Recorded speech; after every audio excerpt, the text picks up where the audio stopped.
How much is that?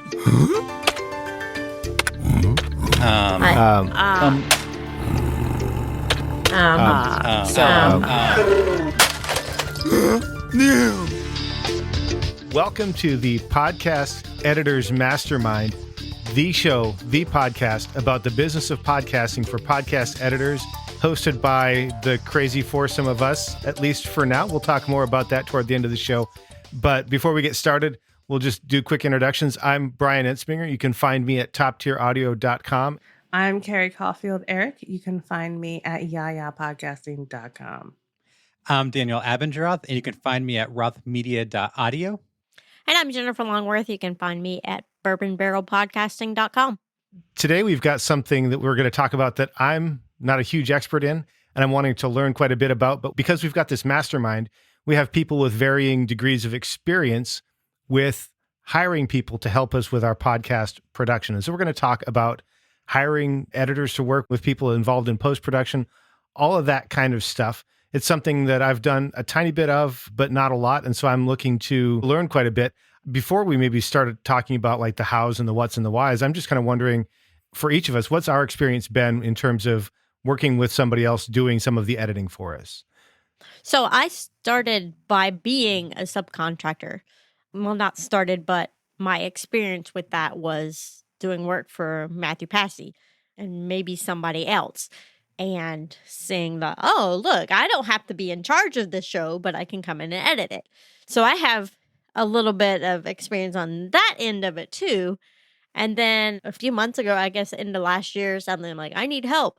And I brought on a couple people locally to help me. How has that worked out for you so far? You did some subcontracting for Matthew. Now you've got a couple people that worked for you. What was that process like? How did that go for you? Which part? Let's talk about bringing other people on to work for you. Let's talk about that part. Okay. So as many folks know, I'm in Lexington, Kentucky, and I've started the Lexington Podcasters Meetup group. And I went to that group specifically because I want to be centered in Kentucky, focused in Kentucky. My hub is in Kentucky, whatever you want to say. So I went to that group and threw it out there. Hi, I'm looking for editors. Who's interested? And then I got a couple of people who said they were interested. The one girl I had met at a meetup, so I was familiar with her. And the other guys, like, I work for the college radio station. I'm looking to build my portfolio or whatever. And I brought them on and gave them the two shows I hate working on the most. One was a little bit easier than the other, but I didn't go through like an application process or a vetting or anything real formal. And the one guy, that relationship fizzled out because I wasn't on top of it, sending him files. And then the deadline would come up. I'm like, oh, I didn't send in the files. I'll just do it myself. So that comes back to me being a poor manager. That's why he doesn't work for me anymore. But the second one, she is still willing to work with me, but the host of the show she was working on has decided to take it in-house and get his buddy to do the editing or whatever, and then they'll be back, right? Yeah. Yeah. It's quite possible. I've seen that happen more than once. And then I've also outsourced show notes, which isn't specifically what we're talking about, but I had to do a 1099 for my show notes writer, and I hadn't paid the contractors enough to have to do a 1099, but that's something you got to think of is when taxes roll around doing that. And a 1099 being the form that says I paid this person, so I have to report it to the tax authorities to say I paid this person so they can get their money out of them. Yeah, that's how that goes. So how about you, Daniel? I know that you're the one that originally raised the question. What experience do you have in the area? So I've never worked with another editor, but I have contracted out the show notes, transcripts, and then I have an assistant to keep me organized and do the management for me. So yeah, so that's my experience. So I haven't worked with an editor. You mentioned the virtual assistant. That's something that I always kind of felt like if it's my business, I need to be the guy that's in charge because I'm a guy. And I'm not sure that that's the case because when I go to a doctor's office, it's not the doctor that's in charge, right? The doctor walks in and somebody just tells him, go here, go here, go here. The doctor's not in charge of anything except maybe payroll at the end of the month. And so I like that you've got it set up that way. Like, I'm good at the editing. That's what I want to be doing. I can't do as much editing and money generating activity if I'm spent doing like organizing my files and chasing back to my clients for their work or like keeping things organized. And as like my business has grown, I've got more clients to deal with. So like it doesn't make sense for me to spend a couple hours a week sorting files, getting everything in order, whereas I can just hire somebody to do all that for me. So whenever I come into work in the morning, I just look at my to-do list and like here's my priority of episodes to work on. It releases a ton of brain energy. I can't remember think of the word, but it's just like now my brain doesn't have to focus on all this other stuff. I can focus on editing and growing the business and doing business related things. And then, Carrie, I think you've got what, like 200 contractors that work for you or something like that? No, not 200. So I hired an editor, after was doing this for about a year, and I just needed somebody to kind of do the overflow. And he's still with me. And even though I halved my caseload or my client load during the fellowship, I did my darndest to keep him. And then I also hired, a year after that, I hired 2 more editors who are still with me. And I really did do everything in my power to like keep work coming to them so they could just hang on with me. And I think it's gone really well. Like there have been times where things have come up, I've needed to focus on other stuff, and having them take care of like the editing. So I basically have them do a first pass usually. They're taking out all the all the filler, and then I'm reviewing it. And that has worked really well in terms of client satisfaction, actually, and my satisfaction. I did have a virtual assistant. She left to get married, which was very sad. And I So have lame. been, The nerve. yeah, been trying to replace her. That's a tall ask to replace a good. It is a tall ask. It is absolutely, you have to be able to trust that person. Like, editors, and I love the editors I work with. I really do not want them to leave me ever. No, you can't have them. But I think that virtual assistant role is like key because as Daniel said, like it frees up so much headspace. Yeah. You don't have to worry about, oh, did I reply to that email? Did I follow up with this? Did I send a reminder for this call, or are all the files that all that junk that takes up space in your head? I really don't like to do. So I think what I'm going to end up doing now that the fellowship's over, I'm going back to a full client load, is I am going to transition the one editor who isn't an audio engineer, because the other 2 are audio engineers. I'm going to transition her into a more like virtual assistant role because she does have the podcast management experience. She can answer podcast questions. I've been looking around for VAs, and I started having this editor do quality reviews to make sure, because I was starting to make mistakes. And I had a conversation with her, and we were talking, and I'm just sitting here thinking, like, why have I not asked her to be my VA? And that's one thing that I think is really kind of cool about working with somebody for so long, is you do get to know them and they get to know your business, and you build this level of trust. And it's really awesome. Like they can do other things. They can kind of grow with your business. So that has been my experience. My experience in terms of subcontracting, I think has been really kind of twofold. One, I do subcontract for a production company. So I'm not subcontracting for an editor, although the lady can do editing, but I'm doing all of the editing for her company. And so I have that. And then I've also, for the past 5 or 6 months, I've worked with another editor. You guys all know who he is.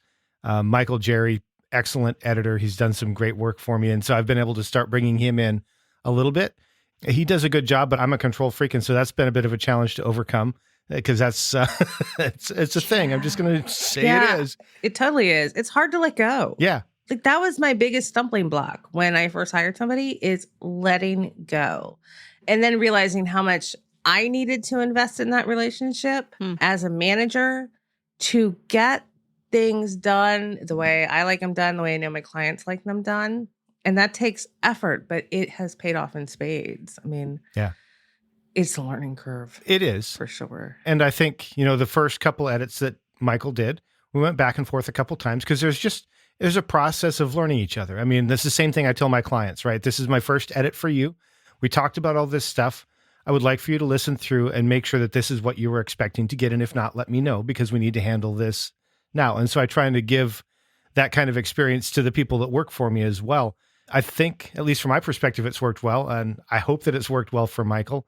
And then I did recently bring on a bookkeeper to free myself up. But the VA thing is something that's definitely something I'm interested in looking at. I think one of the things that has kind of tripped me up in the past is when I think about bringing somebody on, I think about bringing somebody in long term.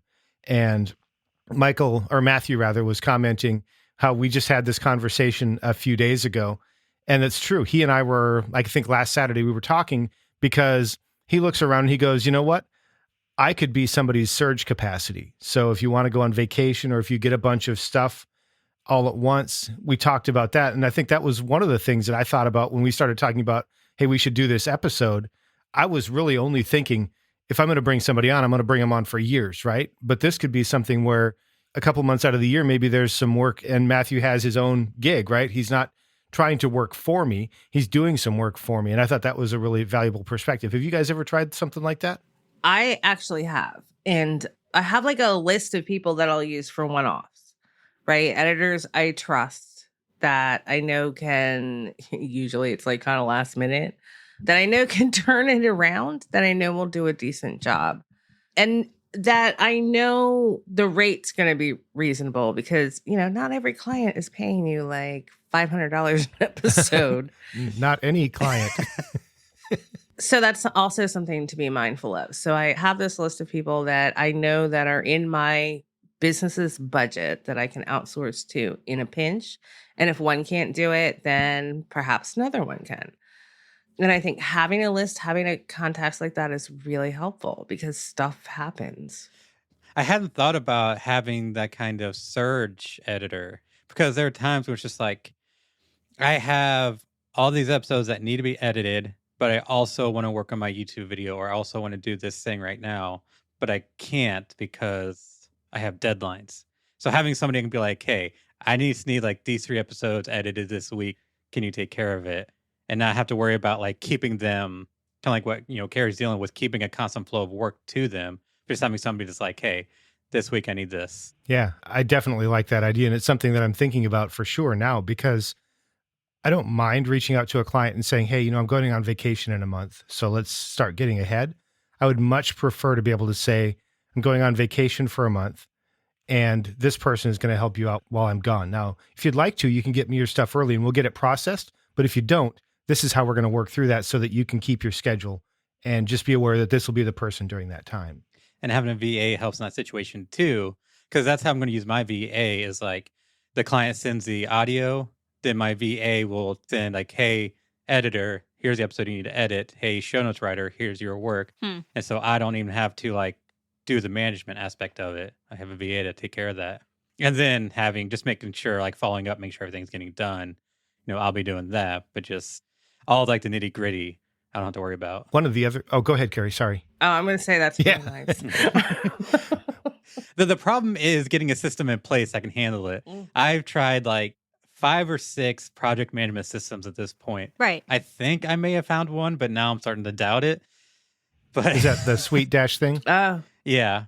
It's really good, but it just might be too much. What happened to Airtable? Airtable is, I don't want to have to pay monthly for every client and every contractor. It's a monthly charge per user, so that's quickly going to turn into hundreds of dollars a month. And I'd rather not have to spend that. Gotcha. So speaking of hiring people, I actually found somebody on Fiverr to set up my Sweet Dash. So I don't know how it's going to turn out. Like he just sent me a video of everything that he did. I told him what I wanted. I showed him what system I was already using with Notion. And I was like, I want it to function like that, but I also want it to do these extra automations.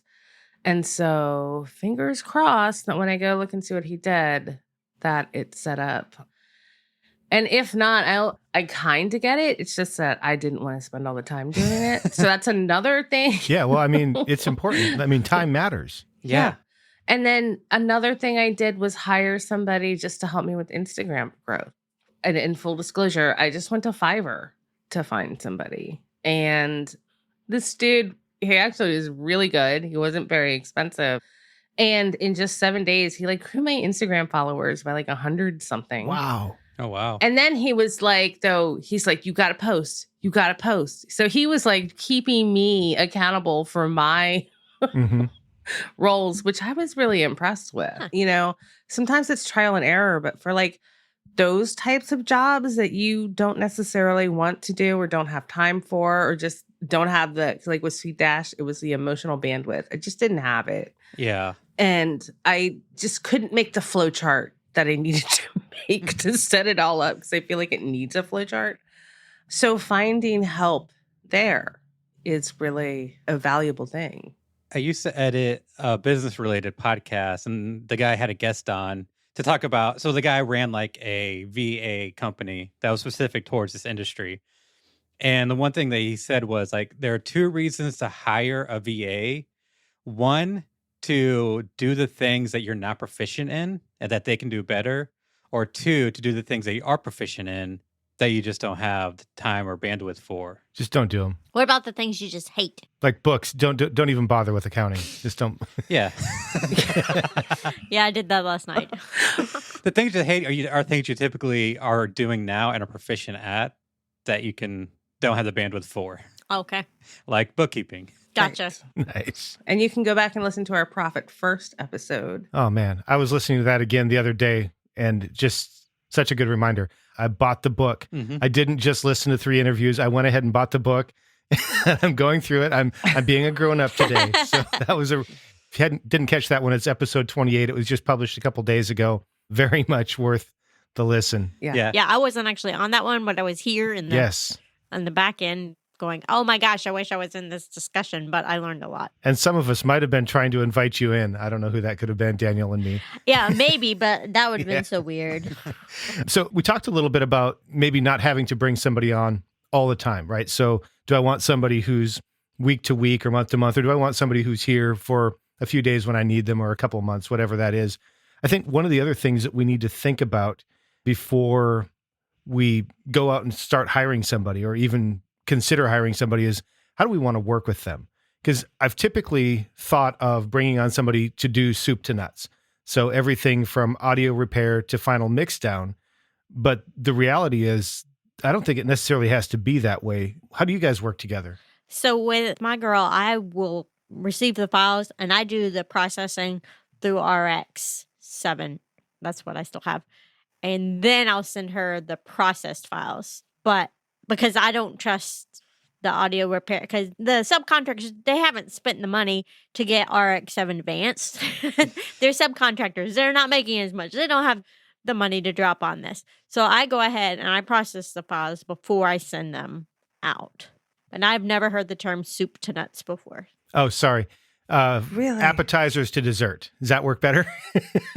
Yeah. Okay, gotcha. So I mentioned that I work with Michael, and the way we're currently working together is I do the RX portion, he does the editing, and then I do the final mix and master. And part of that was because I'm a control freak, and we talked about that. Yeah. But part of that was also because the client that he's working on is not a terribly profitable client. And so for me to be able to pay him even close to what it's worth, I had to do a portion of the workload for that account to work out. However, I'm at the point where I'm going, do I really want to go the you do it all, this is your show, you work on this show route? Or do I want to divide it up between repair, mixing, cutting, or mixing, editing, and then mastering? And I don't know yet. So I will say that I always start a new editor with just doing a first pass. So they're just strictly going in, cutting out the filler, cleaning it up, and this is just the interview, and then they send it back to me. So do they send you mix down or do they send you back a session file? Session file or separate tracks. Like I have one that was sending me, in the beginning with my first editor, I had him send back just the separate tracks. Now I have him send back the session file. However, Now they can do, they all now have RX, at least standard.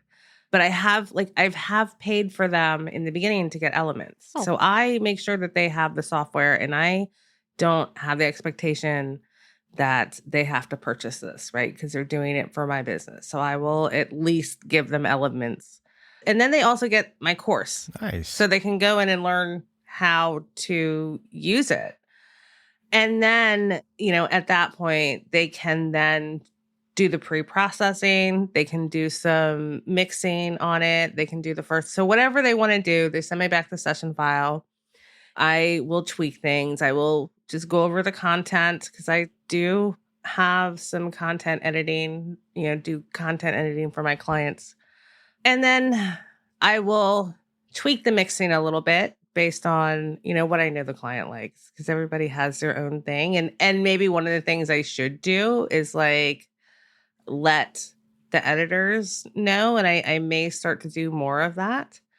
Then I do the mastering. And then it goes to the review editor or the quality assurance girl, I guess. I don't know. She doesn't have an official title. So then she'll put her ears on it. And she can actually now, since she's been with me for so long, if there's just something simple that needs to be cut or needs to be smoothed out, she can actually take that file into Audition and clean it up and then send it back to me.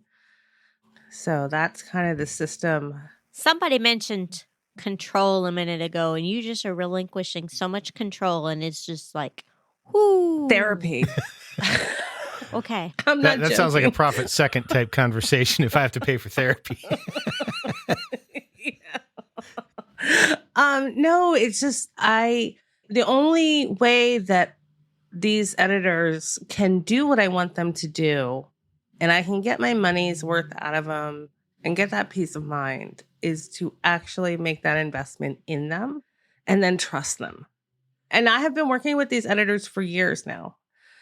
One of them's started with me in 2018, the other in 2019. A long relationship now. And they have stayed with me through, the feast and the famines. So I think that's because of that investment. But now some of them, one of them's gotten so good. I'm working really hard to give him work so he doesn't leave me. Yeah, which is a good problem to have, right? Because then that keeps you always focused on keeping the pipeline full, right? Yeah. Yeah, because he is and I can always depend on him, and that's wonderful. There's no price tag on that. And I have given him raises, over time, too, and Christmas bonuses, and whenever I can. And, I just bought one, the quality assurance girl, because I want her to, start taking more of a VA role. I bought her a ticket to the Amplifying Her Voice conference because I want her to have that industry knowledge, because I want somebody in a VA role that doesn't have to ask me, well, this person asked this, what should I respond? I want them to know that information, because a good virtual assistant is going to be able to have the same knowledge as I do about this, podcasting 101 stuff. Yeah. So it's an investment. It is an investment. Yeah. I mean, transparently, I think I'd rather work for you than for me, Carrie. Just I'm better to your contractors than I am to me sometimes. I'm not hiring yet. That's okay. I'm pretty expensive. So Go am ahead. I. No. That makes me wonder about how we pay them. I don't know if that was a question you had on your mind or not, Brian, but Sure. how do you pay your contractors? I mean, What's the going rate? well, what's the going rate? How do you decide? Because one of my guys was getting X amount, and the other one was getting Y amount, but it was based on the show and how much profit margin I had, because I had show notes on one. So I had two shows that if I did them myself, I'd be making the same amount of money. But one of them I had show notes and a subcontractor editor. And the other one, I just had a subcontractor editor. So they were making more, but I thought the other show was easier anyway. And so is it make sure you come home with profit, or make sure they're getting a fair wage, which is questionable? I would argue that there's some tension between those. So it's not inappropriate to take home some money for having found the client and continuing to manage. There's value in there, But depending on what that client is paying you for the work that's being done and what the, in quotes, going rate is for someone to do that, a professional to do that, there's going to be some tension there, and you're probably going to have to work that out. The way I do it is when they take on a show, and this is, one show, one editor, so just take that with a grain of salt. We agree on the price, and then when he finishes working on that episode, I ask him to invoice me. That way I've always got a record of the payment, and it's clear that it's a business relationship, not an employee, all that stuff, right? So I'm trying to handle all of that stuff and go, like, this is the invoice from the company. I paid the invoice. This is how we're doing it. That's how I do it. I don't know how everybody else does. So all my contractors have different rates. So I am using contractors, one in Philippines, one in Egypt, and one in Chile. So what I do when I hire, sorry, that's my dad. What I do when I hire contractors in different parts of the world is I go and look up what the average wage is. And then I make sure I pay them a lot more. And that's a little bit different depending on what the episode is or what's in the episode budget. So for instance, I have one show that's 90 minutes. It's a premium rate. I pay more for that one. So I pay them essentially double for that. And then I have other shows that have higher budget, so I try to pay what's in that show's budget. I don't know that this is the best system because it's a lot of like keeping track. It's a lot of them keeping track. Sometimes I forget, right? Sometimes they forget. So, that's still a work in progress for me. American editors or Western editors, I tend to pay the same price. So it doesn't matter if I do those one-offs. They're usually with people in the Western world where it's just a competitive rate, essentially. But I think one thing I have found working with people in the Western world and first world countries is that, like, I don't know that they quite understand what the white label relationship is. Because sometimes I get, like, I've asked for quotes, and sometimes I am like, girl, I don't even make that much. Yeah. Right? I don't have that in my budget, which is fine. But, when you're working for another company, it's good to remember that you don't have the overhead. You don't have to worry about managing the client relationship. You're not the one who gets yelled at if you make a mistake.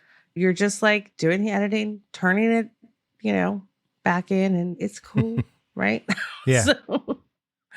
So that's the only problem I really run into is trying to manage the expectations of the first world contractors in terms of doing the white labeling. Not everybody, obviously, but I have had some like, wow, I should be working for you, biz. Do your clients know that you're having somebody else do the editing? Yes and no, because, I do let them know up front. I let them know in that consultation. However, I think they forget because all they get is me. Sometimes when there's a mistake, they're like, oh, did, somebody else do this? And, I have to be, most of the time I have to be like, no, no, that mistake was all me. Because, most of the time they're doing a first pass, they're doing that grunt work. And I review everything and I master, I do the mastering process for everything. Mm-hmm. So I have put ears on it, which is why I hired somebody for a quality review because, I'm not always perfect. Quality control is something that I've been considering adding to my offering as well. I've been thinking about actually hiring a transcriptionist to review an automated transcription using Descript so that I can say, hey, I'll deliver you a transcript for this amount. But then that also becomes the quality control step where they say, hey, I heard this or this sounded weird, and trying to leverage that relationship to maybe also catch potential issues. Yeah, having quality check has been a huge help for me. So you have somebody that does that for you also? Yeah, my assistant does. Oh, yeah. Well, that's like, again, that's why I was like, well, that can be something my quality control person can step into that VA role. That's absolutely something that because anybody can listen to a podcast and be like, oh, that sounds bad. Yeah. And never listen again. Yeah. And I just want to give a shout out to Helen King I did some coaching with her and she's just crushing it. Nice. So we can all go work for her. Awesome. Cool. I didn't realize she had 4 positions open, but that's great. You do, right, Helen? So we talked a little bit about the scope of work and that kind of stuff. But I think what originally brought this whole topic up was Daniel asking the question, what should we ask if we want to interview an editor? Daniel, do you want to share a little bit about your thought process and what was going on and what you were looking for? So I know like one non-negotiable for me is they have to use my DAW. I use Reaper. So I knew like I had to find people that were proficient in Reaper. Fortunately, I have a Facebook group full of podcast editors that use Reaper. So I had a source like put an application out too, but I didn't really know what to ask beyond like, hey, what's your name, your email, and like how long they've been using Reaper, like what are their tools they're using, and like their turnaround time. So then I threw it to the mastermind, got some great ideas. And then one that, Brian, that you mentioned that I really liked was the philosophy of editing. Yeah. Which like for me, it's like, you know, a good editor, you never know that they are there, and err on the side of sounding natural as opposed to removing every disfluency. So I think that's like a really good vet to kind of see like where they're at and whether or not your like philosophy is aligned. You want to hear something funny? Yes. Always. That kind of goes along with this is I was interviewing for kind of a big job not too long ago. And that's one of the questions that they asked. I love it. Yeah. Yeah. So. The interesting thing about that question is it's easy to either lie or to be aspirational or to maybe not have an accurate picture of what you think, right? So if you've listened to this show and now you go, I'd like to work from Daniel, you would say, well, my philosophy is you shouldn't be able to tell that I was there. But then there's the question of, can you actually deliver the goods, right? My philosophy on that is that it's perfectly appropriate to ask somebody to do a trial edit for you. And I'm not talking about like a 90-minute episode, although if you want to edit an episode of the Podcast Editors Mastermind to prove that you've got the skills, believe me, if you can do this show, you've got some skills. But many have tried, and I don't know, in my mind, like 2 to 5 minutes is enough. What do you guys think? Yeah, actually. Depends on the show. Well, so here is what I think it was Carrie Green who said this, or Daryl Darnell. I can't remember which one, but they said they actually take audio with very specific problems, little clips that they know that editors are going to have to deal with. And then they give them those to do a test edit. And if they can't solve those problems, then we're not talking about anything like super complicated. We're talking about, mouth clicks, a little bit of background noise, leveling problems. So if they can't do that, they're not the editors that you want to work with. Yeah. Which I thought was brilliant. I think I remember Daryl talking about something like that, where he said he also does that because he knows that they're going to have to send it back, because no editor that has ever tried to edit whatever it is that he sends them has not returned at least one issue. So he's also looking to see how do they deal with having to go back and retouch something, which you can ask somebody like, how do you deal with stress or having to do something again? And if they really want the job, they'll say, I'm great at it. Right. But when push comes to shove, I don't know that any of us really like to do the second pass, right? And then how do they handle criticism? Are they going to be angry at you? So. Yeah. What about the rest of you? Do you have any, I don't have a sample to send anybody other than an episode of the Podcast Editors Mastermind, which is probably not a fair piece of work to send for what I normally do. Trial by fire. What, 4 tracks? And cats parents, yeah. cross talking and all sorts of crazy stuff. And then Carrie's crazy voiceover. We should send them the episode 28 to do and make them have to line everything up. I did not send a test run to, not like a small sample, but I can see if I had the same few minutes to send to everybody, that would be a good idea. I think the one girl ended up doing a better job on one show than I did. I was like, okay, well, she can keep it. That's kind of what I'm looking for. She's doing a better job than me. Because one of the questions was what's your approach to editing and can you share your process? And I was reading one of them. It's like, oh, that's a really good idea. I was like, I want to hire this person just so I can piggyback off what they're doing and learn from them. That's awesome. You should share with us what that was. I have to like look at the responses and figure out which one it was. Yeah, no, later, not live. That's got to be our little secret. So what was your question? Just, do you have a section that you send for a sample edit? That's something that I think I need to do. I think it's worthwhile. Yeah, I don't have one. I need to find one. And then it's like, do you want to send them something like our show, which is going to be a real challenge, or something more in line with like what you do? Like sending them one of your clients, like a sample from your client. But then it's like, can you do that ethically, or do you need to talk to your client first, being like, hey, here's what I'm looking to do? I think you need to talk to your client first about that. I don't think that there's anything wrong with sending them our show because, first of all, it's like worst case scenario, right?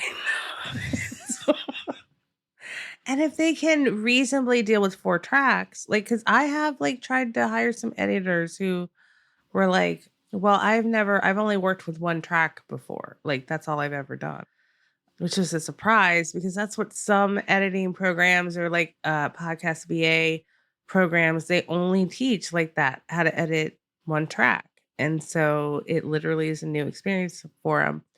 If I can throw them 4 tracks and they can kind of figure out how to put everything together and make everything sound decent, even if it needs revisions, I'd say that was successful. If you send them like just the first 5 minutes of our show with whatever their lead is so that they have to line stuff up, like that'll really show, can you follow instructions? Because I found a number of people, when we had people reaching out to us who wanted to edit the show, they're like, oh yeah, I can totally do this. And you send it to them, like the instructions literally say, at this point in the intro, this is where the interview portion starts as you fade out under it. And I get them back and it's faded out over 30 seconds. And then 10 seconds later, this stuff starts. And I'm like, I mean, it was literally right there. And all you... There's a video that goes with it. Well, I did. I mean, we've had some people reach out that I didn't necessarily think could actually pull it off. And so I want to give them the chance. And I also want to set them up for success because I realize that this is a challenging edit. And I sent it to them. And I'm like, send them a video. This is where all of the things are. This is how you can line it up. Here, here, and here. This is what you do. I've got some timestamp notes for places where stuff happened. Don't cut out all the breaths. And we get something where all the words are smushed together. The breaths are all gone. It's been compressed and not compressed well. Like you can compress the snot out of something and still have it sound good if you do it right. But it wasn't. So the other thing that I really like when I'm like hiring somebody is how enthusiastic are they? So one person who was like, I never worked on anything but more than 1 track, actually came back and said that to me and then said, but I'm going to go ahead and I'm going to watch this video on how to do it. Yeah. And then I'll send it back to you. Cool. And I was like, that's awesome. That's the kind of person, like if you're just honest about it, and following directions is a big thing. Because if I tell you to email, like if I put up an ad and I say, email me and you try to DM me, you know, right. Yeah. You do anything else but email me. You don't put the right subject line that I tell you to put in. You're just gone because you know I'm going to get 500 emails, right? Yeah. Whenever I put the application in my group, I made sure like, do not DM me. Yeah. Fill out this form. Right. Fortunately, nobody did. But it's like, if anybody DMs me, like you're automatically, one, because unsolicited DMs are gross and don't do that.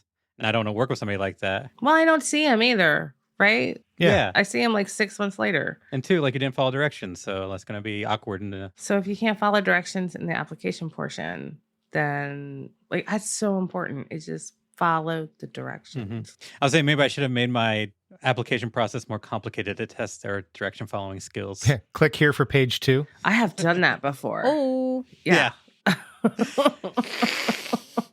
Don't answer any of the questions on page 1. Please proceed to page 2. Oh, snap. Are you only promoting this in the Reaper editing group, or were you putting this out somewhere else too? So far, I've only done the Reaper group. One, because it's my group, so I want to give them priority and like kind of first dibs. So, hey, if you're not in the Reaper group, join and you get first access to whatever. As long as you use Reaper. As long as you use Reaper, yeah. And if you're using Reaper and you're not in the group, what are you doing with your life? I don't understand. Yeah, seriously. You know, It's called Reaper for podcasting? yeah. Yes. or go to reaperforpodcasting.com/group.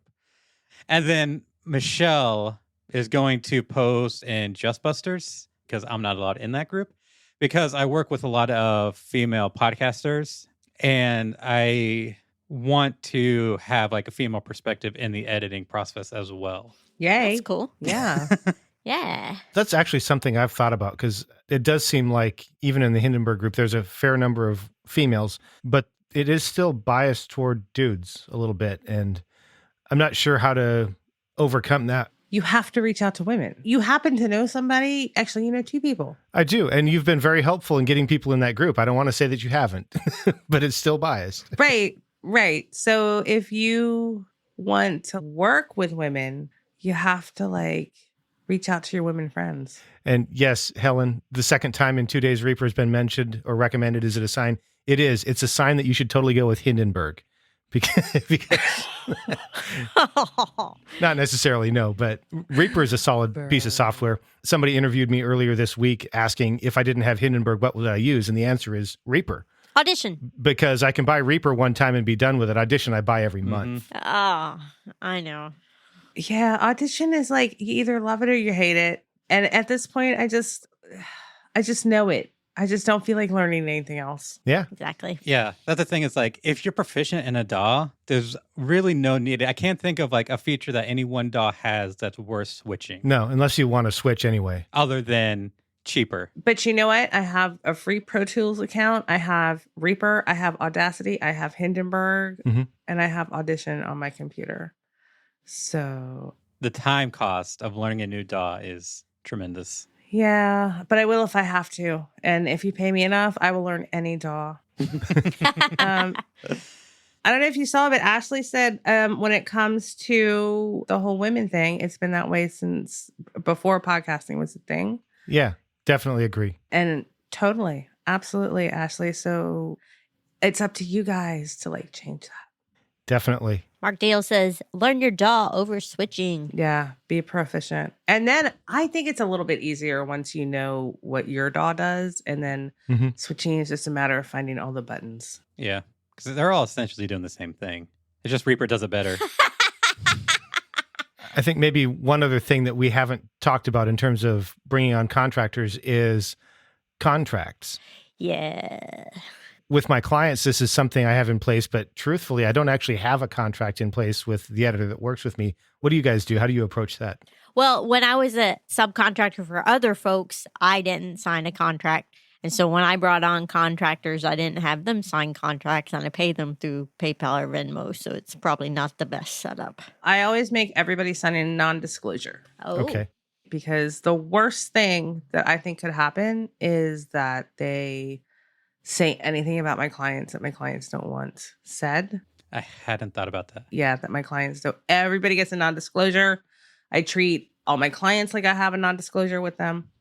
That's like kind of standard for me. And I wasn't really doing contracts with my contractors. However, I do have like in my Notion, I have kind of a policies for them, like what to expect, how we work, how I work specifically. I do let them know when I talk to them, I do let them know that like sometimes I'm bad at like communicating or responding. Like if I'm just done with the internet for the day, I'm just done. If it's pressing, I will get back to him or I'll have, my husband take care of it. And I also have like sick days.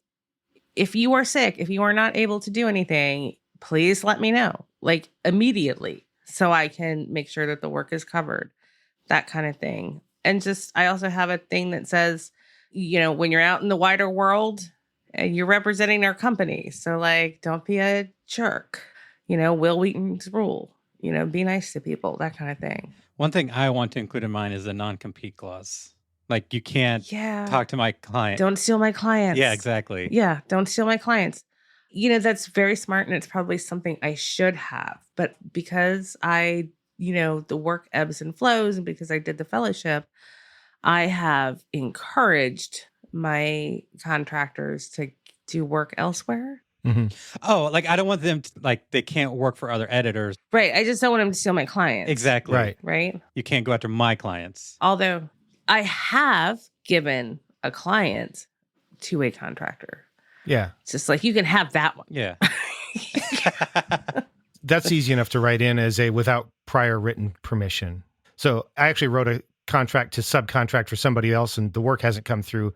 But the way that worked, because he is an editor, I wrote the contract and said, can't contact or pursue for business purposes or something like that any client that is known to work for this person for 12 months after the end of the relationship or something like that. Mm-hmm. That was actually a little bit tough to figure out how to write it out because I'm not a lawyer, but that seemed important. I don't want them talking to my clients. Not so much as like, I'm afraid that they're going to steal a client. Because like one thing, like I don't think that's going to happen because I have such a strong relationship with all my clients.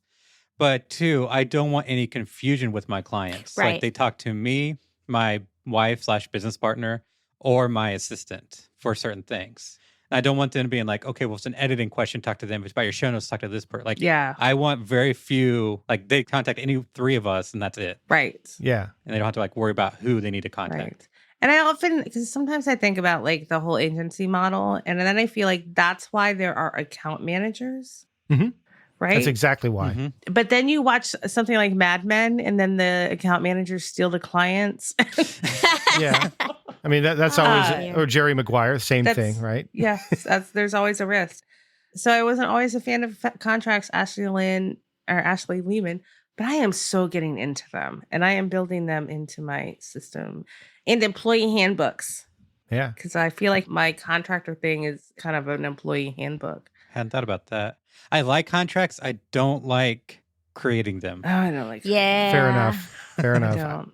I want them in place, but I don't want to do the work. Yeah. Yeah, that's why I make like sections. So I've been using Quoters.io, even though I can do it in like a gazillion other things. I've been using Quoters.io because that allows me to like save contract sections, right? So I could have like all the like super legal jargon, by section, Mm-hmm. like payment terms, scope of work, that kind of thing. And then I can just save it, copy it, and tweak it. As I kind of like am able to repurpose it, which has been really cool. Yeah. Well, we need to probably go ahead and wrap this up because before we go, I wanted to give Jennifer a chance to share a little bit about what's going on because there are some changes coming to the podcast Editors Mastermind. So Jennifer, do you want to share? Well, that's really open. I can say whatever I want now. You can. You can, as long as it's good about me. Uh-oh. Wow. Well, this is my last, for now, episode of the Podcast Editor Mastermind Show because I, about 6 months ago, started working as a real estate receptionist at a real estate office. And now I've moved up to office manager.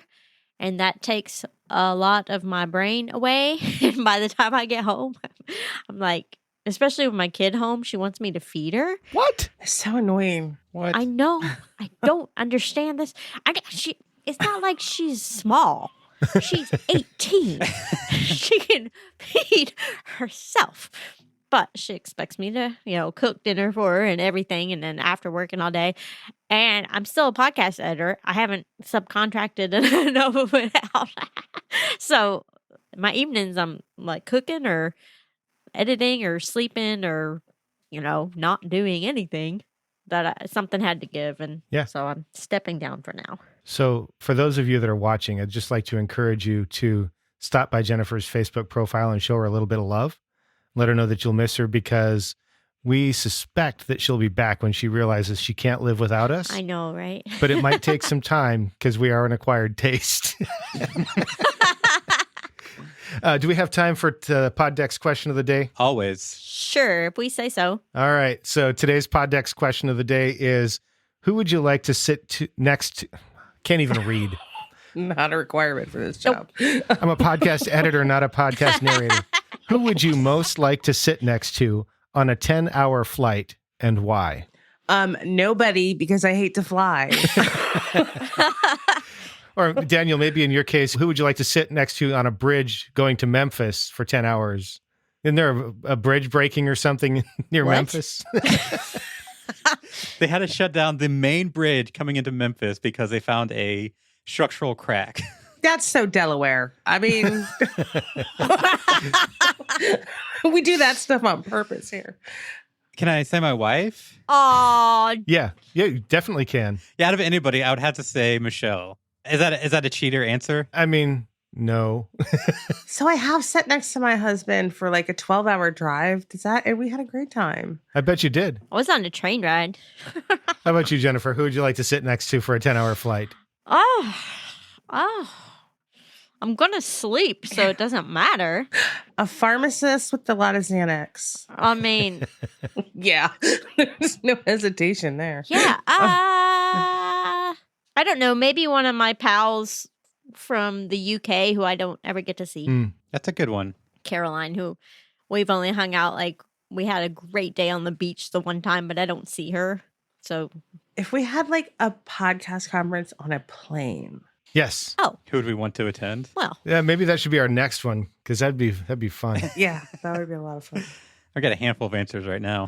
Yeah. So I felt like I had an answer until Daniel reminded me that I could also include people that I'm actually likely to sit next to on a plane, which would be my wife. I was thinking of people that are unlikely to sit next to me, but definitely wouldn't mind sitting next to Catherine for 10 hours or more on a plane. That's been fun in the past. If I had to choose somebody that I didn't get to sit next to and haven't really met, I would probably say Daryl Darnell, because I'd like to pick his brain a bit about running an agency. you haven't met. Yeah, but I feel like you need to get him drunk first. Well, It's a 10-hour flight. We can make that happen. I mean, I don't really drink, so I could give him mine, I guess. You haven't met Daryl? No, I haven't. Because I'm not cool like you guys, I've been in the same room as him. You've been on the same Zoom call as him for sure. which is almost the same. Yeah. Yeah, I definitely have. Yeah. PEC 2020. I mean, yeah, Mark, if we can have more than one person, definitely have that PEC flight. We might even invite you if we let people from Atlanta come. Who do we know with a jet? Do we know anybody with a... I don't know. But I mean, You know, with the jet. Wow. I'll have to see if it's free that weekend, but all right. Well, with that, we're probably going to need to wrap it up because this has quickly taken a turn. I'm Brian Ensminger. You can find me at toptieraudio.com. You're muted, Carrie. I'm Daniel Abendroth. You can find me at rothmedia.audio. And if you want a copy of the podcast editor application that I created, you can find that at podcasteditorsmastermind.com/editor application. And there'll be a link in the show notes. I'm Carrie Caulfield Eric of Yaya Podcasting, and I did find the unmute button. And if you want to be a guest on our show, you can go to podcasteditorsmastermind.com/be a guest. And I'm yeah, go ahead. I'm like, it's me. Why are you talking? Yeah, well, No, you You're can't dead ever to us. You're You leaving. can't ever exit. I'm Jennifer Longworth, and you can find me at bourbonbarrelpodcasting.com or across social media at KY Podcasting. KY stands for Kentucky. And do give her love, Yes. folks. Give her lots and lots of love in this time of need of a break from us. yeah, and pray for us because we got to figure out how to go on without Jennifer. So Sad. Yeah.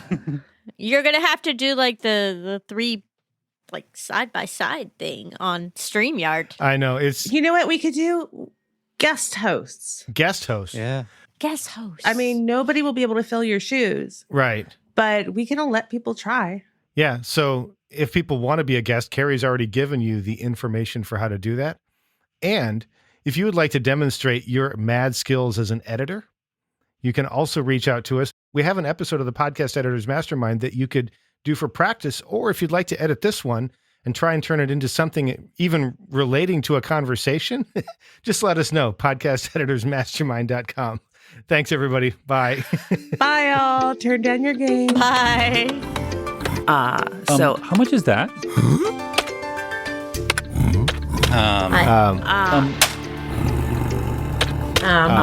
so